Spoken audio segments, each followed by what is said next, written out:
Buenos días, bienvenidos al evento Elecciones Limpias organizado por el Movimiento Cívico Nacional.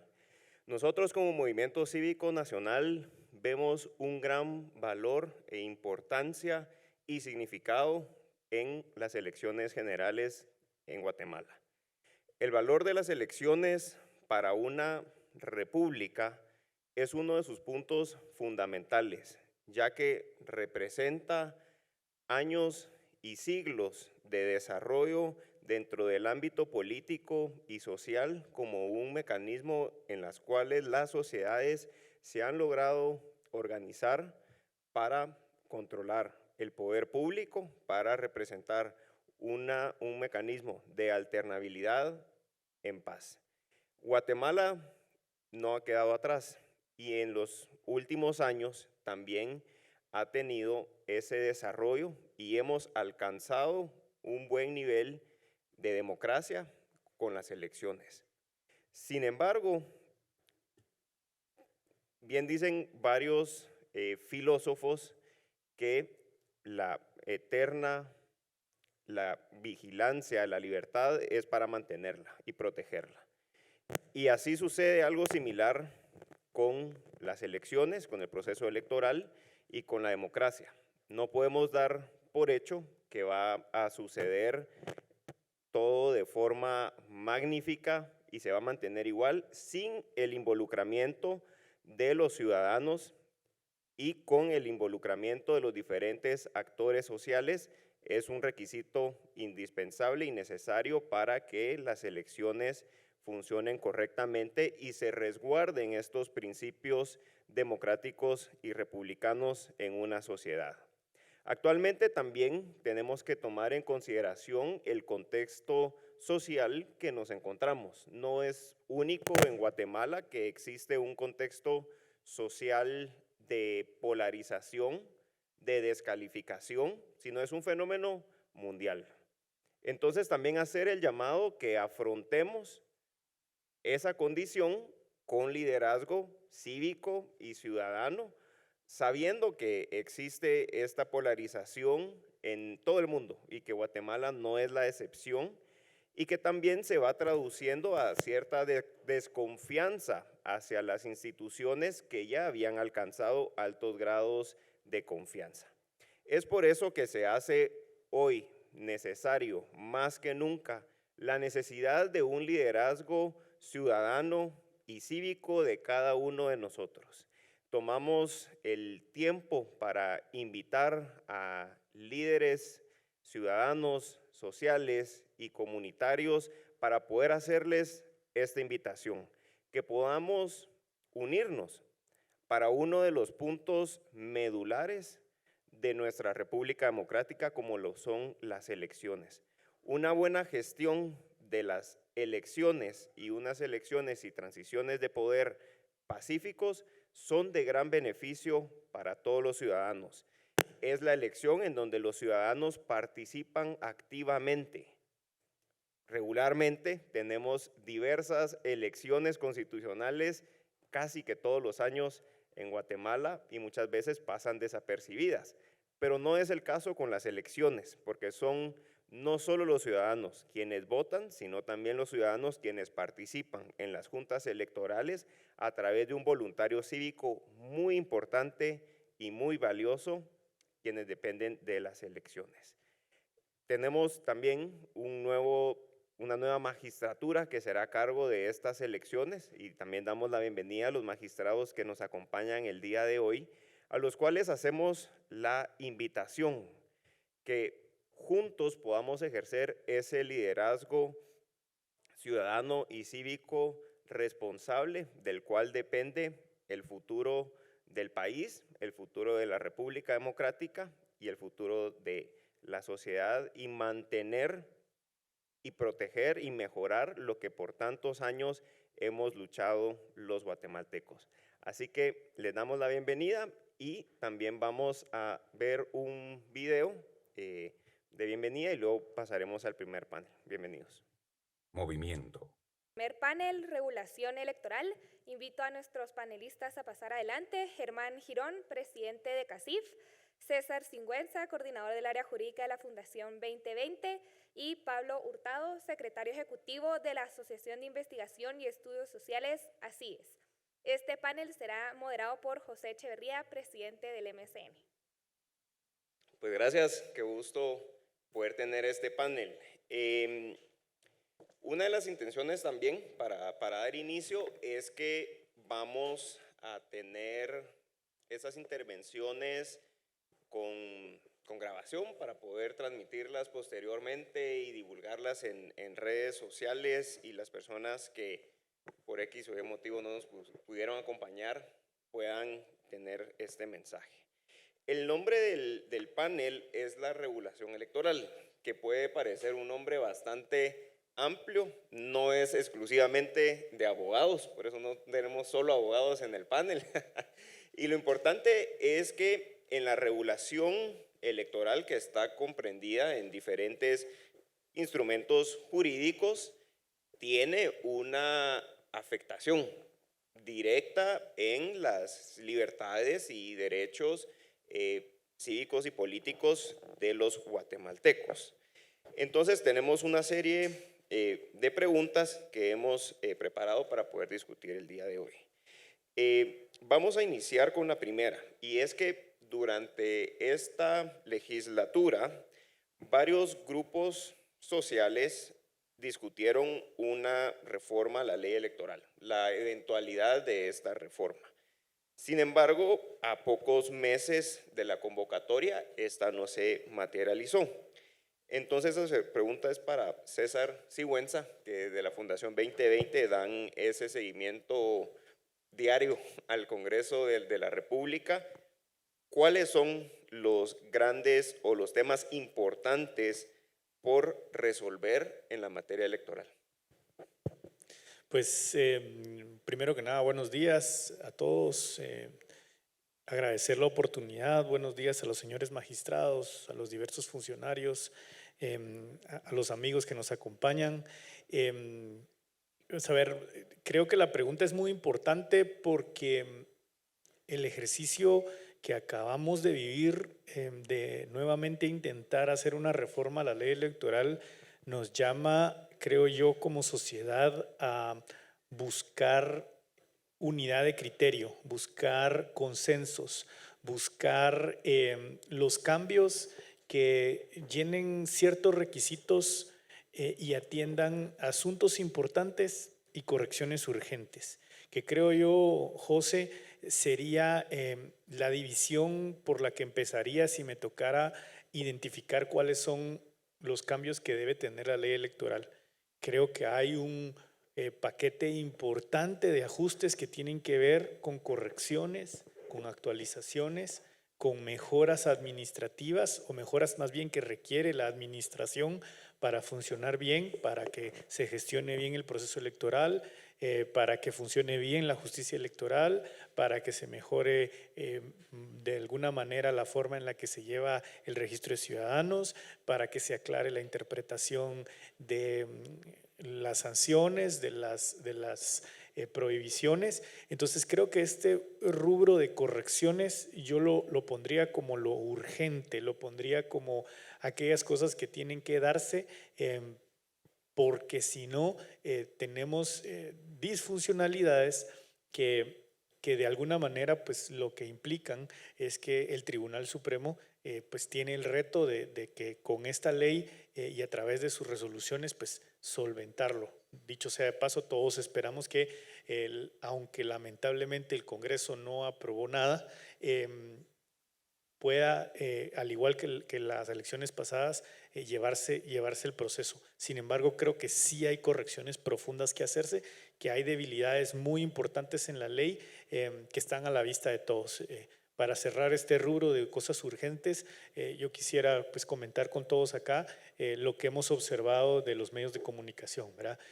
La ley y sus reformas últimas de 2016 pretendían enfocarse en transparencia, cosa que es loable, muy importante, no hay que tener ningún retroceso en ello, pero no lograron ese objetivo. La verdad es que lo que consiguieron fue que no hay discusión ni debate en los medios de comunicación. La opinión pública ha visto mermada esa dinámica de discusión, cosa que es lamentable y sí es preocupante para un proceso electoral y para una democracia funcional. Y el otro gran rubro, y voy a intentar ser más resumido porque veo el tiempo, es el de las reformas que deberían atender lo importante, lo profundo. Guatemala tiene, según la encuesta hecha a los ciudadanos y la percepción de expertos, un problema respecto de la representatividad del sistema. Es decir, pareciera que los guatemaltecos no sienten que en el Congreso, por poner el ejemplo más evidente, no hay personas que representan sus intereses, no hay individuos que llevan sus preocupaciones.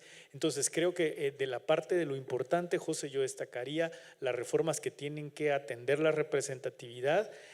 Creo que otro gran rubro de lo importante pasa por fortalecer al Tribunal Supremo Electoral, que creo que necesita de herramientas para garantizar su funcionamiento, garantizar su independencia y su imparcialidad.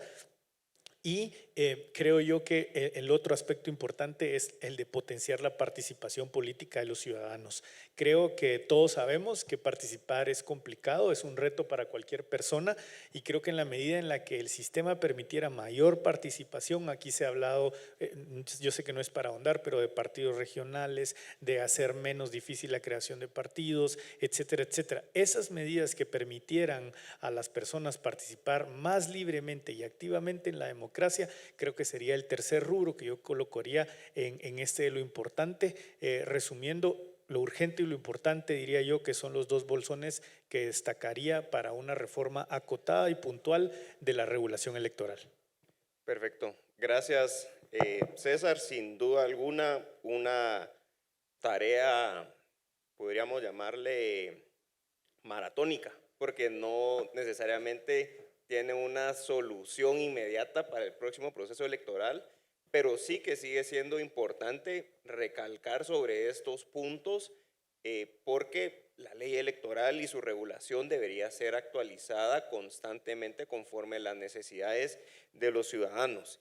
Y eso me lleva a la siguiente pregunta. Conforme a las necesidades de los ciudadanos, la regulación electoral debe mantener o procurar cierto balance entre permitir la participación ciudadana, que mencionaba, por ejemplo, César, así también como ciertos límites que sean justos para ordenar el sistema electoral y promover esa participación. Y esa pregunta es para Germán, y es si la regulación electoral vigente, si consideras que tiene algunas limitaciones cívicos y políticas importantes. Sabemos desde hace bastante tiempo que hay algunas inconstitucionalidades planteadas.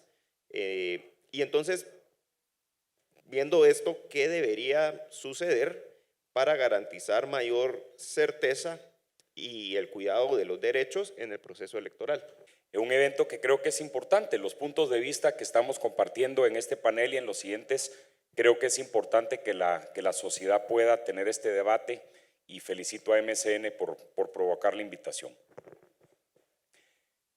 El proceso electoral del año 2003 ha sido cuestionado desde antes de su origen.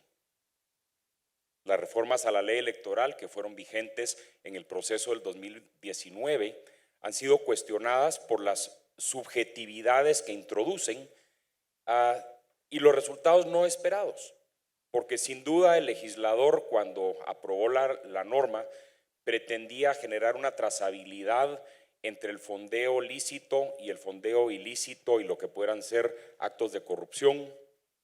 Pretendía generar reglas claras para que el acceso a la publicidad y la difusión de los medios fuera más ecuánime y distribuida de una forma que beneficiara a la democracia. Y pretendía evitar los actos de autopromoción de candidatos políticos fuera del contexto de una contienda electoral, Pero los resultados inesperados, José, fueron realmente profundos. Yo creo que la ley electoral adolece de grandes inconstitucionalidades, particularmente en esos tres temas: el tema del financiamiento privado, el tema de la contratación de medios y difusión de mensajes, pero sobre todo la subjetividad que genera la falta de claridad en la redacción que define el delito de campaña anticipada. Y vean, los políticos son llamados a hablar de la política. Quitarle el tema de la política a un candidato es no solo vedarlo a él de actuar en su campo de acción, sino que es quitarnos a los ciudadanos, José, la oportunidad de escuchar esos argumentos y conocerlos. Cuando eso se cruza con la potencial delincuencia de un medio publicitario de darle cobertura a las cosas que dice un candidato político, a su discurso, a su análisis de los temas, a su dialéctica sobre los temas políticos, estamos quitándole a los ciudadanos ese derecho de escuchar de qué están hablando los políticos, de conocer nuevas propuestas, de conocer nuevos políticos, y realmente estamos afectando adversamente ese proceso democrático de nuestra nación. Es por eso que ante la imposibilidad de hacer la reforma que la misma ley electoral y de partidos políticos manda a los magistrados del tribunal, y que cerrado el proceso del 2019 ellos se dieron a la tarea y presentaron su propuesta, los políticos, legisladores en Guatemala no tomaron la oportunidad, dejaron pasar el tiempo y estamos enfrentados a un proceso electoral a las puertas de una convocatoria con las mismas reglas que llevaron el proceso del 2019, que fue cuestionado, y que han abierto la puerta a que este proceso, antes de ser abierto, esté cuestionado.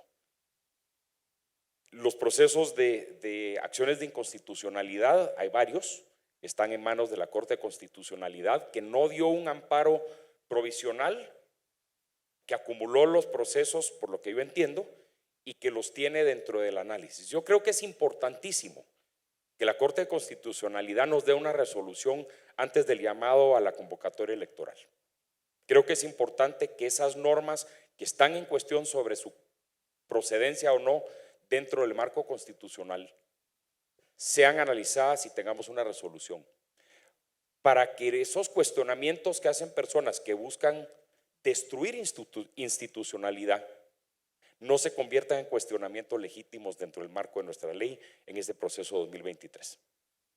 Perfecto. Muchas gracias.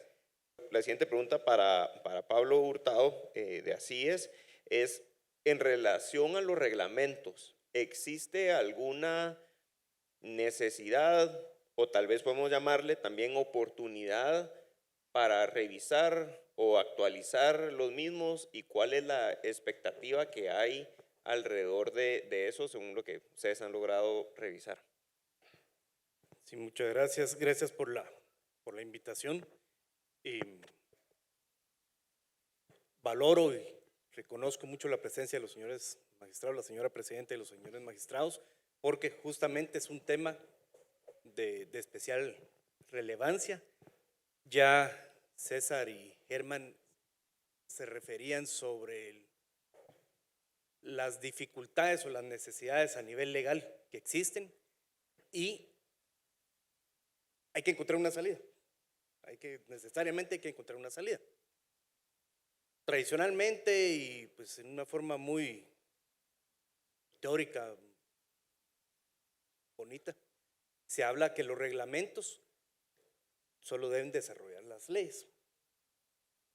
Pero cuando la realidad nos apremia de una manera tan grave como lo que se ha expuesto, le agregaría desarrollar y salvar las leyes. ¿Por qué? Porque para poder desarrollar y hacer operativo aspectos que en las leyes son ambiguos, son complejos, no están, y eso creo que hay un consenso, que no están adecuadamente establecidos con todas esas características que debe tener una norma jurídica, para que sea justamente, y uno de los elementos, comprensible. Ahí es donde los reglamentos pueden jugar un papel sumamente importante en poder dar las pautas, dar los lineamientos de cómo se van a aplicar esas leyes. O sea, eso lo sabemos perfectamente. La inacción, o decir, bueno, esta ley está confusa, está ambigua, o esta norma está, pues no puede invocarse y decir, miren, no lo apliquemos. Hay que encontrar la forma de poderlo aplicar. Y ahí los reglamentos pueden cumplir o deben cumplir una función trascendental de poder dar esas directrices, esas pautas de cómo se va a aplicar cada una de las disposiciones. Los temas han sido planteados. O sea, bueno, estamos ya cerca, pero todavía hay 2 meses en lo de campaña anticipada, ¿no? Un poco más. O sea, ¿qué es campaña anticipada? O sea, ¿cuándo hay campaña anticipada? ¿Cuándo no hay campaña anticipada? Y al propio tribunal, los señores magistrados y demás, qué difícil decir, bueno, entonces, este caso cómo lo resolvemos, este caso cómo lo vamos manejando. No, pues miren, en el reglamento ahí van a estar los criterios para simplificar, para hacer lo más inmediato posible el ejercicio de supuestos, actos, consecuencias. Supuestos, actos, consecuencias. Y así poder ir dando la certeza, la seguridad que requiere un proceso tan importante como el proceso electoral. Los temas de financiamiento. Bueno, ¿cuáles van a ser las reglas ante esas dificultades que ya han sido señaladas, que han sido advertidas en la ley? ¿Cómo se va a aplicar? Los menciono rápido. Inscripción, los requisitos para inscripción. O sea, yo y en otros espacios lo he mencionado, pues interesante, porque no quiero utilizar un calificativo que denote cualquier orientación, pero a raíz de las exigencias ciudadanas, hoy por hoy, para poder inscribirse como candidato, hay que presentar el llamado finiquito, ¿sí? En la ley constitucional electoral y de partidos políticos, quienes de una u otra forma hemos estado cerca, hemos visto, por lo menos yo tengo totalmente documentado un caso en que una persona se tardó 12 años en reparar un hallazgo de lo más absurdo que se les puede ocurrir, ¿sí? Y 12 años que por supuesto es sin finiquito. Entiendo que un poco aquí era persona ya en la parte de retiro y demás, y no mi nombre, y eso fue lo que se le motivó a los 12 años. Pero al final de cuentas, ese es un ejemplo claro. Hoy por hoy, el finiquito, ya entramos a hablar de todo lo que está pasando, justamente ya pasó en el 2019 en relación a ese tema. Entonces, y perdón que me vaya, pero me entusiasmo con esto, es sumamente importante y relevante esos reglamentos. Cuanto antes puedan esos reglamentos ser conocidos, ser discutidos, ahí van a estar los criterios y va a ser el mayor respaldo que los señores magistrados van a tener, porque eso va a ser lo que va a acuerpar, lo que va a documentar, y como todo, César creo que José en sus palabras, de la polarización y demás, por supuesto van a ver a quienes les gusta, a quienes no les gusta y demás, pero van a contribuir a tener esa certeza, esa seguridad que necesita un proceso electoral con los desafíos que ya han sido advertidos. Entonces, ahí lo dejaría yo en este espacio, sí reafirmando la importancia de que los reglamentos pueden salvar, ¿verdad?, esas ambigüedades que pueden existir en la ley. En el último proceso electoral también se vieron diferentes situaciones o situaciones similares juzgadas de diferente forma. Y tal vez una pregunta rápida a los tres antes de pasar a las conclusiones del panel es cómo pudiera preverse o resolverse en aras de generar esa confianza. Tal vez hacemos una ronda rápida de respuestas y luego pasamos a las conclusiones. Germán. José, yo creo que la recomendación que yo daría a los magistrados es que tenemos que pecar en el lado de darle más participación y posibilidad de participar a los candidatos, siempre y cuando no tengan delitos en contra del patrimonio del Estado.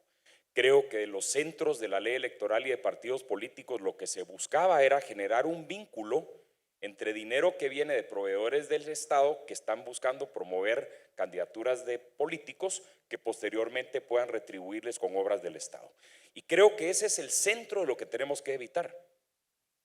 Que una persona hable de política anticipadamente en el contexto electoral o no electoral, los políticos son llamados a hablar de política. Yo pecaría del lado de la prudencia, dándole inscripción a un candidato que pueda haber hablado de política antes de la salida, pero que tenga claridad y transparencia en el financiamiento que él ha recibido de parte de sus promotores políticos. Gracias. César. Muchas gracias y creo que vamos a podernos ir complementando porque creo que lo que ya decía Germán nos marca una pauta que además es el espíritu de la Constitución, que es el de ser garantista. ¿Y a qué me refiero con esto? Creo que el tribunal puede ser puede dar una luz muy clara si menciona que va a respetar el principio de que la libertad política es la regla. Y solamente en casos excepcionales demostrados y en donde haya una resolución firme, va a fijar el criterio de imponer una sanción, fijar una limitación o proceder a una no inscripción.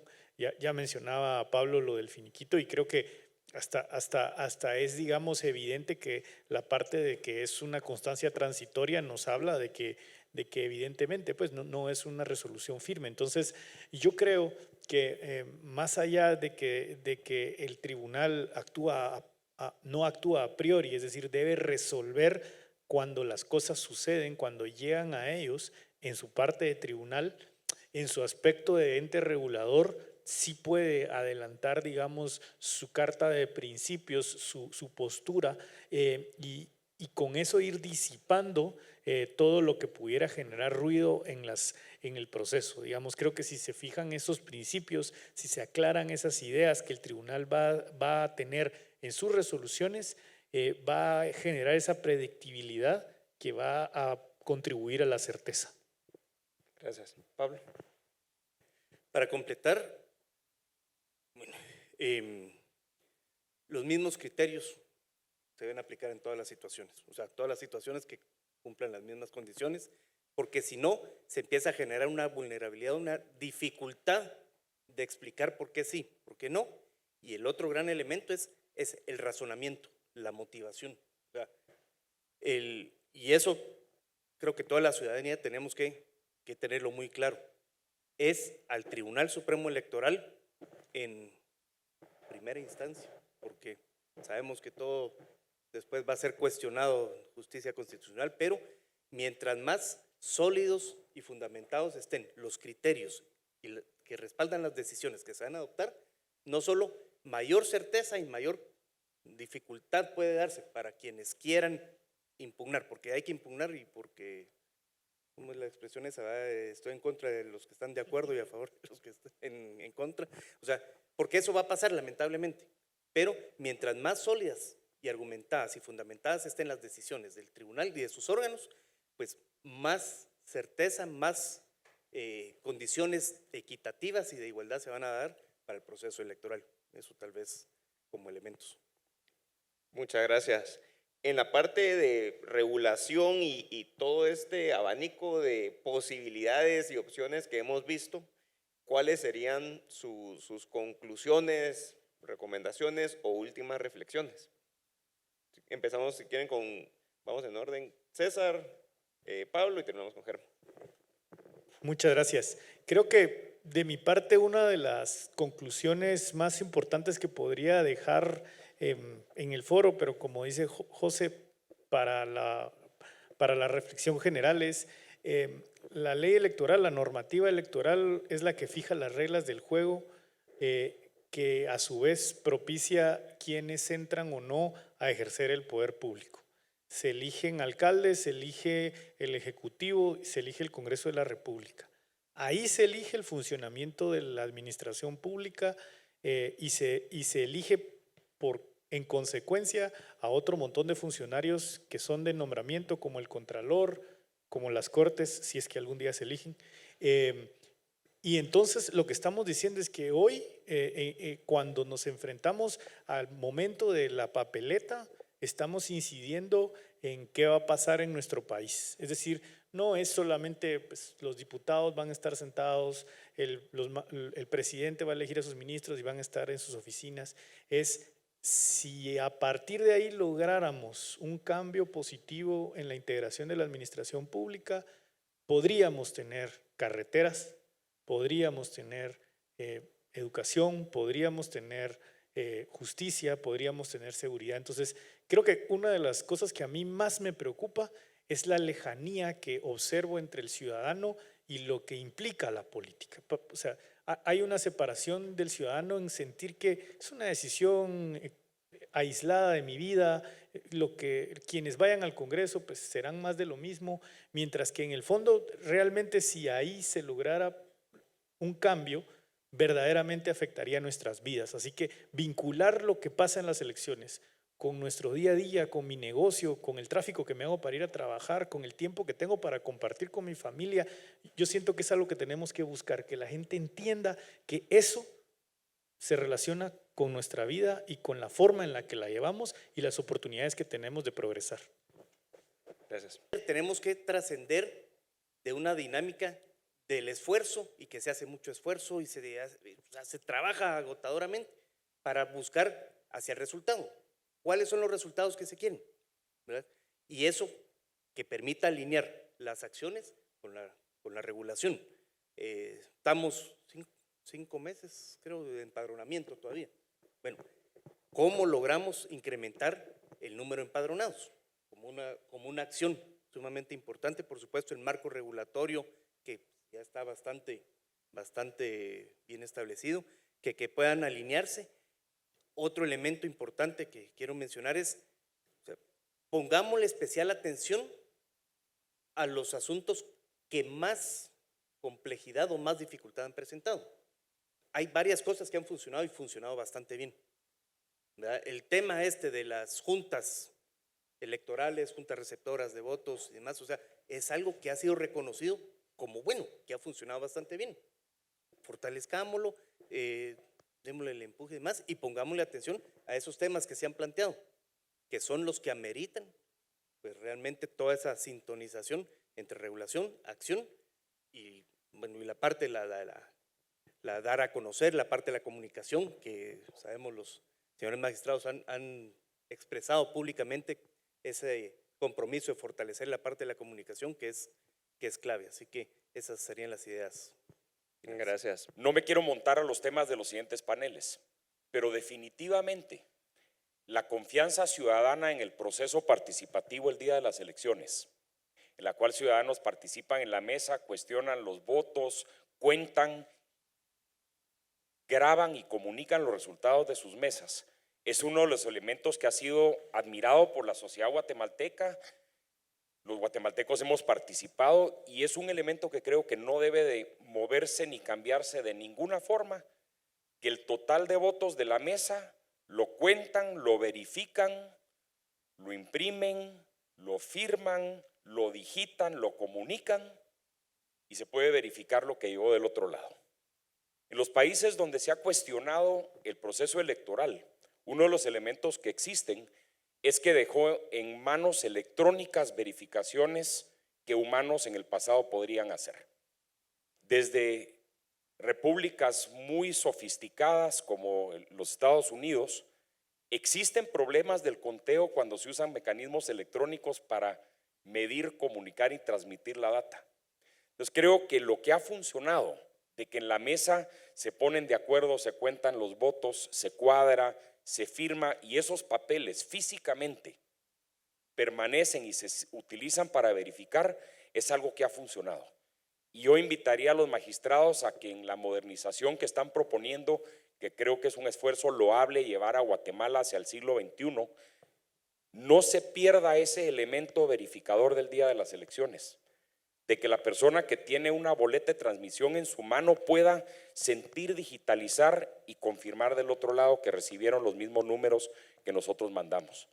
En el proceso del 2019 hubo un error tecnológico en los centros de votación donde hubo más de 20 candidatos en la papeleta.